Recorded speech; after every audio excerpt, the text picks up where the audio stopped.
We're back with another Boris City Magazine video. This is a reaction.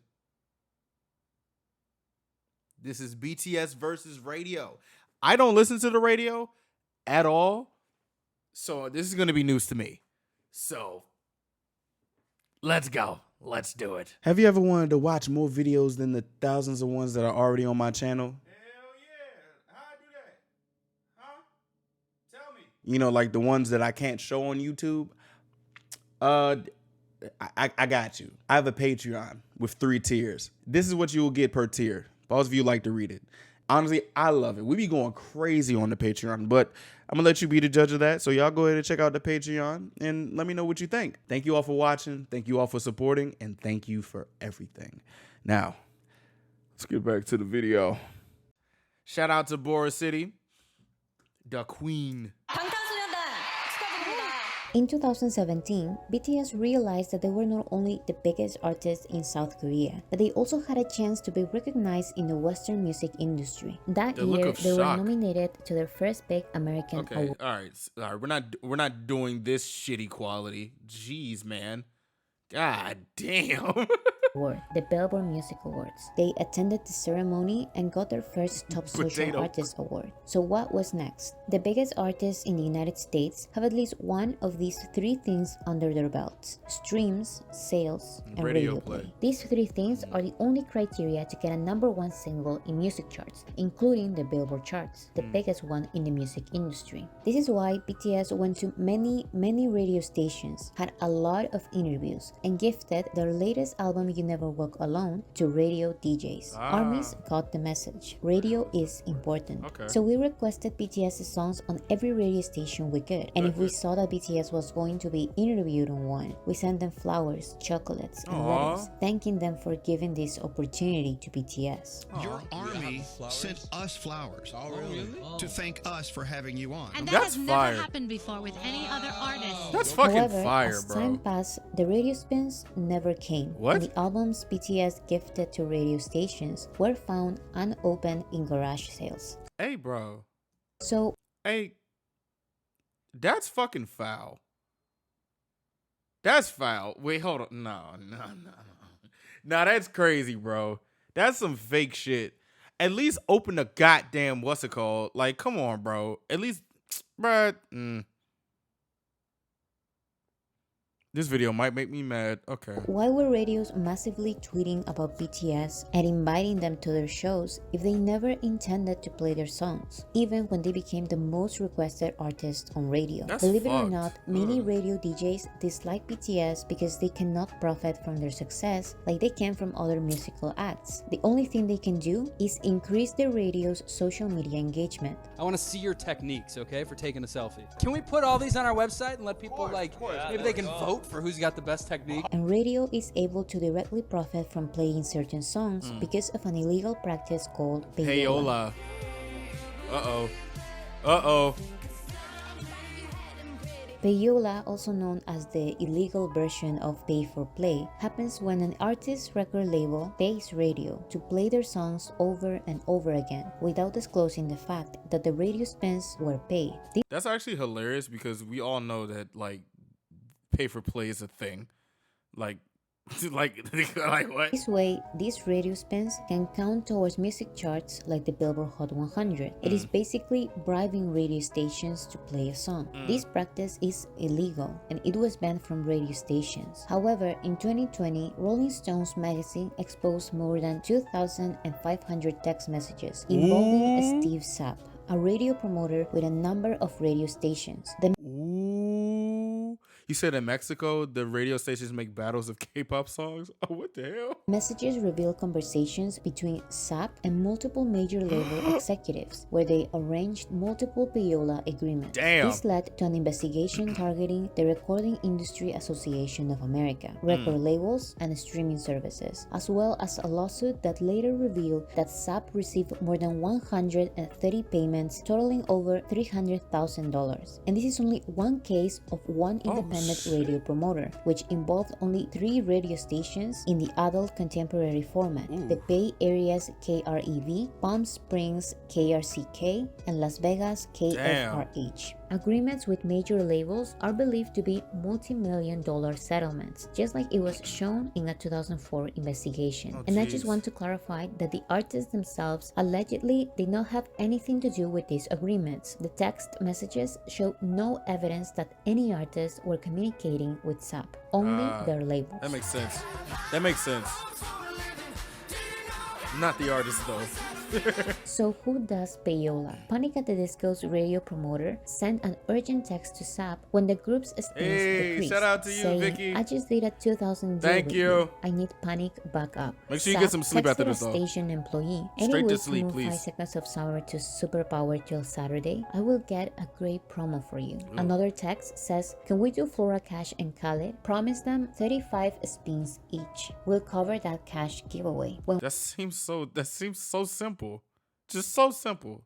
Good God. Just like, hey, can we do this? All right, bet. You gonna get paid. That seems so simple. What? one station increased the number of plays of a single by LSD, the Columbia Records trio by Labyrinth, Sia, and Diplo. Oh, really? SAP wrote, I just got you a 1,000 promo through Columbia. Tell me God. what you need for stations. They will cover. God Another damn. text said, this week, kill Panic and Ed Sheeran and put Sean Superpower for number 1. Republic sweating me already. Another text said, can we pull down Jonas Brothers Sucker, helping Pink go number 1. Apart from Panic at the Disco, 5 Seconds of Summer, Flora Cash, Khaled, Labyrinth, Sia, Diplo, Shawn Mendes, and Pink, other artists according to the text include Dua Lipa, the Jonas Brothers, the Backstreet Boys, Ellie Goulding, Dean Lewis, Maren Morris, God damn. Marshmello, Halsey, Ed Sheeran, Oh, not and Halsey. other artists associated with Warner Music, Sony Music, Universal Music, God Columbia Records, damn. and Republic Records. The messages also reveal that the problem does not only rely on record labels willingly paying for radio plays, but also radio stations extorting record labels. SAP wrote on a text message, I'm going to make Patty beg for increase.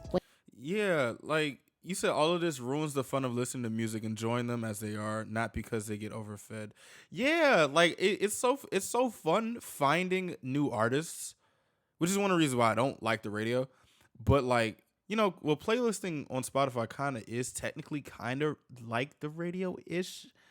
Don't quote me on that, but like I love finding new artists just like off a whim, or just like hearing oh, this person has a good song. Here's the song. Not like, here's the song, here's the song, here's the song, here's the song. Listen to this, listen to like, stop. You know what I'm saying? Like, just stop. When talking about spins for God Louis damn. Capaldi song. So how did he allegedly extort record labels? Extortion. Uh-oh. For Hey, example, shout out to Green Day's you. lead singer Billie Joe Armstrong released a cover of I Think We're Alone Now, which gained organic popularity and started climbing radio charts in 2020, since it offered a small measure of comfort to a pandemic-stricken world. However, it seems like his record label was not interested in actively promoting the song. So Ooh. Steve Sapp texted an employee at a radio station to reduce the song's spins as a way of forcing them to pay. Oh. He wrote, I hate to do this, but Billie Joe needs to go down. They, the record label, said they aren't working on it and not paying bills. If we take down, let's see if they are all of the sudden working on it. But this tactic, or I would say extortion, didn't work out. Uh-oh. Sapp then wrote Billie Joe down and they never paid a dime. So when BTS were first invited to US radio stations in 2017, they were happily welcomed and had some pretty nice interviews. But I really don't think it's a coincidence that after some time, the same radio DJs that were interviewing them and being nice to them changed their attitudes towards them. If we can learn anything from this SAP lawsuit, is that during these days, a payola agreement had to be made, but BTS and Big Hit refused. So radio stations turned their back on them, just like they did with Billie Joe Armstrong. Damn. So pretty much they was like, all right, you're not playing this game. We gonna X you out. That's sad. Oh God, damn, that's sad. Ooh. Now, you may think that radios refuse to play BTS songs because they are in Korean, and that is definitely part of the problem. However, even with their massive promoted English singles, they don't get the same crazy amount of plays as other smaller English songs. And when they do get radio play, because of the massive success of they the are in songs, Zara, radios only give them 1 or 2 spins during daytime, and some more spins between midnight and 6 a.m. The so they can fuck? have the least amount of listeners they can. This is part of their extortion. Allegedly. Just compare Dynamite or Butter to the Shawn Mendes case shown in Sapp's text messages. Sapp wrote that Republic Records was paying for Shawn's single If I Can Have You to rise to number 1. Sapp wrote, "This week, kill Panic and Ed Sheeran and put Shawn's Superpower for number 1. Republic's sweating me already." Then the station told Sapp that Shawn's single was set to play every half hour. But then Sapp fired off another text saying, "It is too close and we haven't jumped Ed yet. After 8 p.m., can we do every 15 minutes? No one will even notice. No one listens to the radio unless in a car." And apparently, playing the Shawn Mendes song Hey, my grandma listens to the radio when she's outside in the garden. Fuck you mean? Fuck you mean nobody listens to the radio just in the car? You know how many times I had to turn on my grandma's radio while she's doing gardening?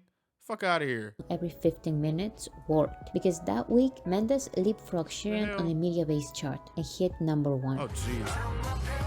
All right, Ella. Bye.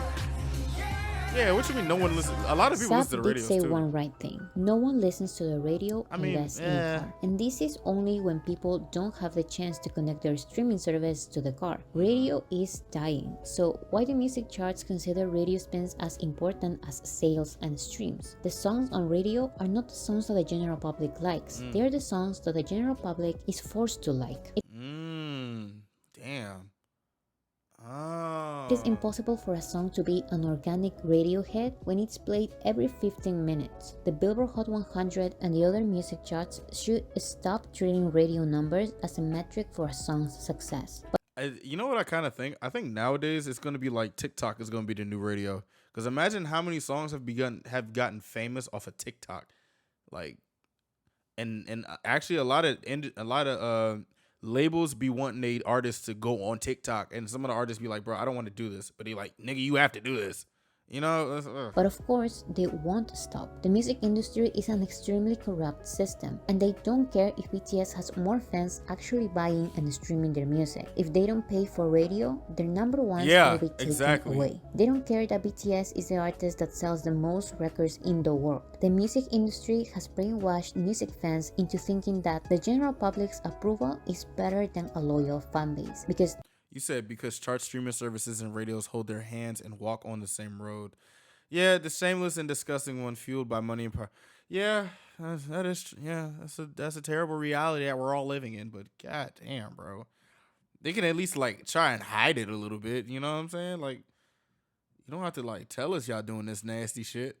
You know, I'm like, god damn. that is organic success, when it's been proven time and time again that the general public's opinion is forced into them by music labels, shameful campaigns, and strategies. And What'd you say, Daniel? You said look at the article Billboard wrote about how they can't grow stars anymore, but it's because you have TikTok making everything viral, but also microwave super short music bites that have short-lived success, and radio buying their way to make songs seem popular by overplaying them.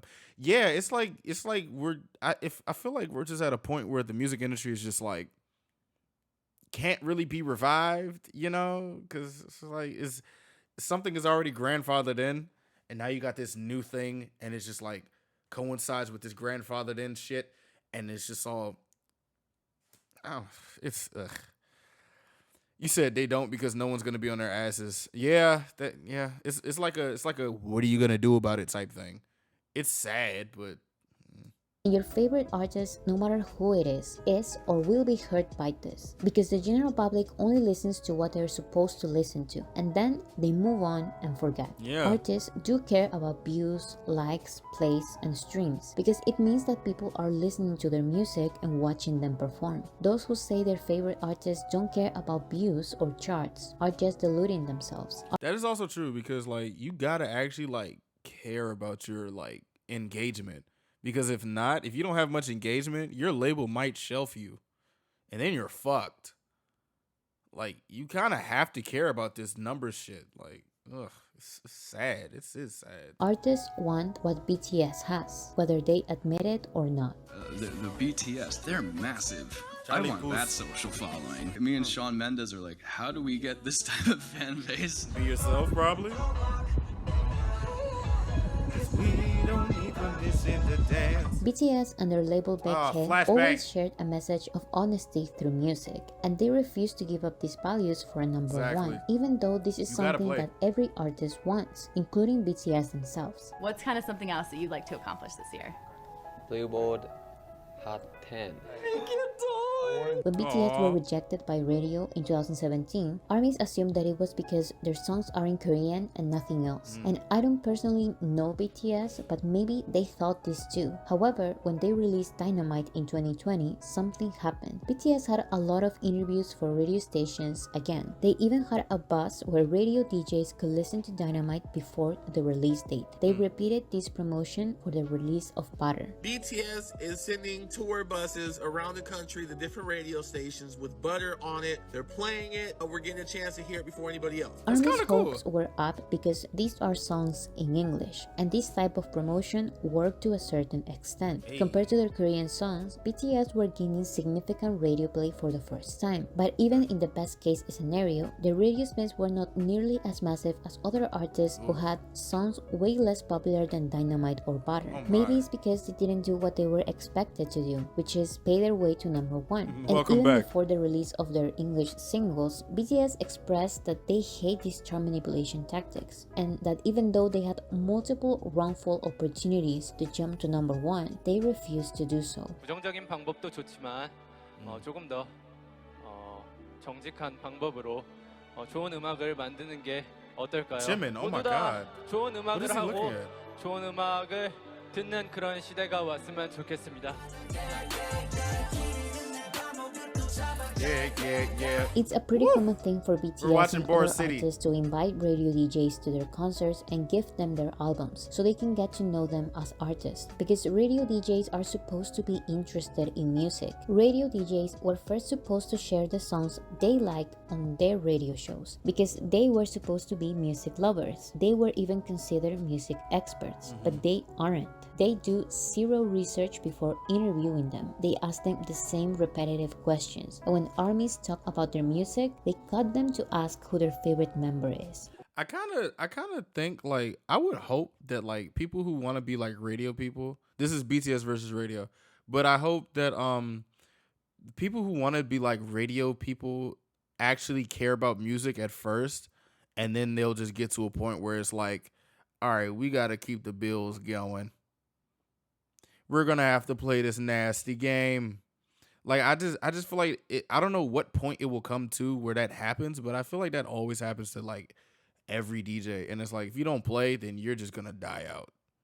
So I feel like I would hope that it would be a system that gets a lot of people, but it's still fucked up. Like putting the album in a garage sale is crazy. After you acknowledge the ARMY's like gifts and stuff like that, that's crazy. I like how they're really talented and they're very inspiring. Like all their songs, I love them. But Sabrina, let's just cut to the important. Who do you have the biggest crush on? They would rather Ew. Oh God. Ew. You said, but most DJs here don't even get to select the music. The music directors here are told what songs should be played. And since the stations here are basically a conglomerate under a few banner companies, it's just not going to happen. Like she said, some try, but it's usually during odd hours. Yeah.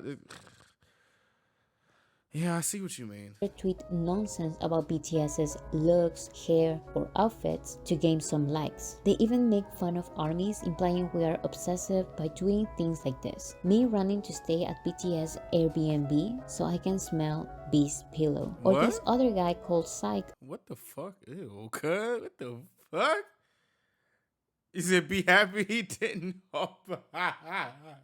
who is the most immature radio host in history. He tweeted, "We have BTS hair people," and showed a video of BTS's hair, according to him. ARMYs responded that it was weird for him to film that and that was so embarrassing for him. He then said that it was just a joke and that he was making fun of crazy fan bases. When ARMYs didn't buy it and decided to stay away from him and not watch the interview, he said that we were not true fans because true fans fans would watch anything and everything when it comes to their favorite group. He also responded non-stop to every ARMY he could, and then said that everyone was just jealous of him. He tweeted, well, why can't you just say I made a bad joke? I'm sorry. Like, oh God. Why can't you just be like, bro, I thought the joke hit. It didn't. I'm sorry. My bad.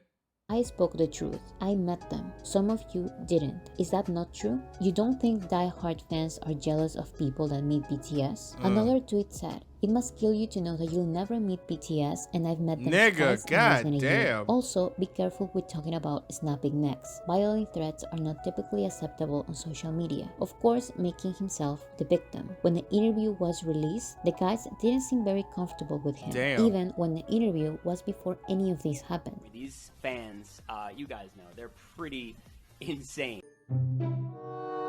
What the fuck? These radio DJs think this is what we want, when the only thing we're asking for is for them to learn a little about their music. But they don't even listen to their songs. Mario Lopez interviewed them without even knowing that they dance. And I'm pretty sure he didn't listen to a single BTS song before this interview. What do you have planned for the concerts? Do you guys like to dance at your shows? Do you do a lot of dancing? Yeah, of course.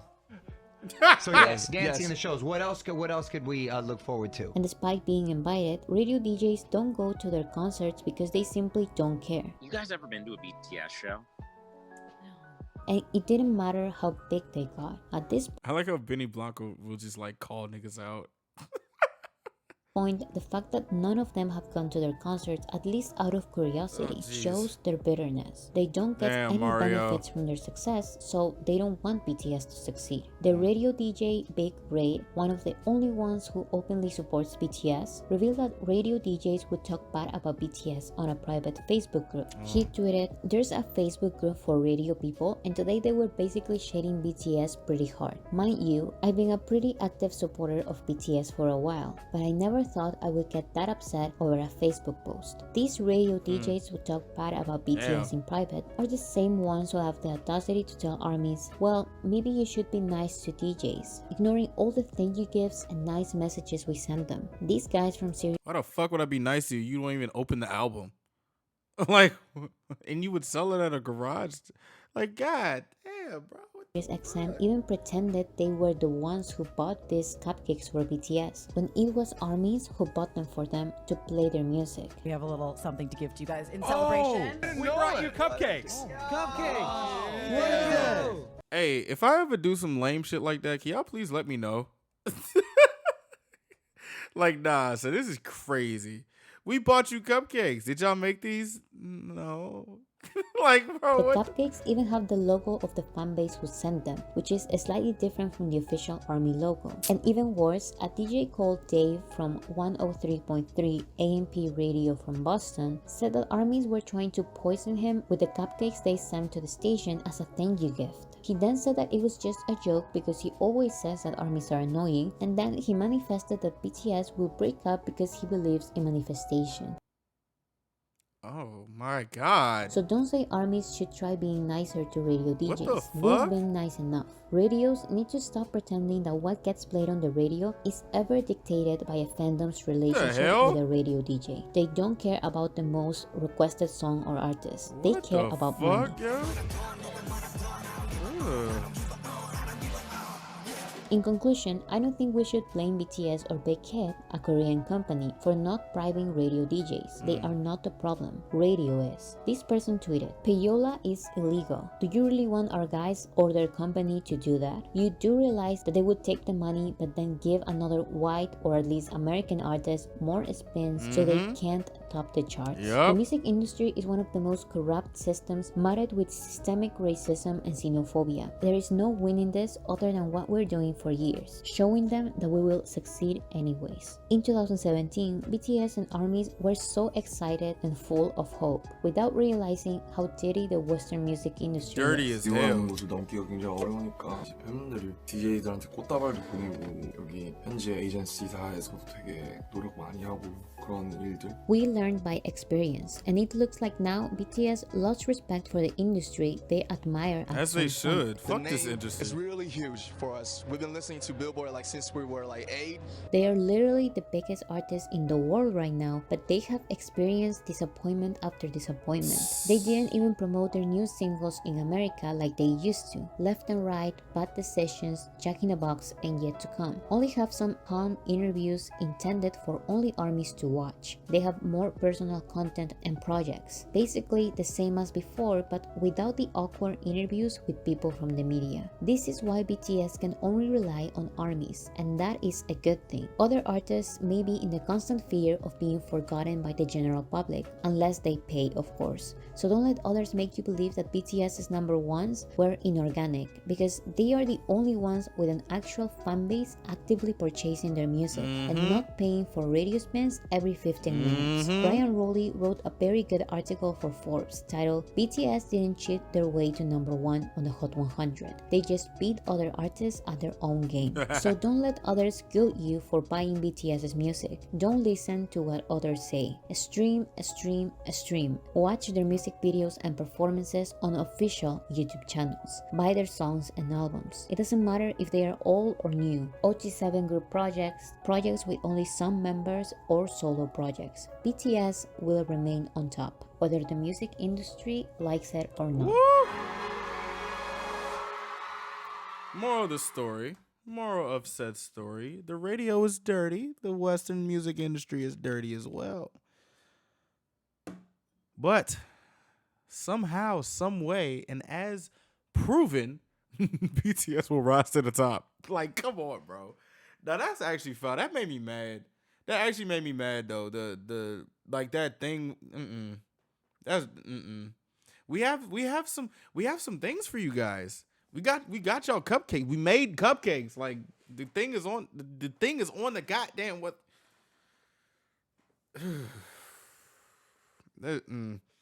I just hope I really hope I never fall into this nasty ass trap. This is weird. This shit is weird as hell. Like, ugh, God. But this is another good video from Boris City. Like, it's a quote. You can buy your way on the radio, but not sold out shows. Like having a number one on Billboard, Hot 100, and then they can't even fill an arena show is insane. Yeah, it is. You're right. But I'm not going to say no names.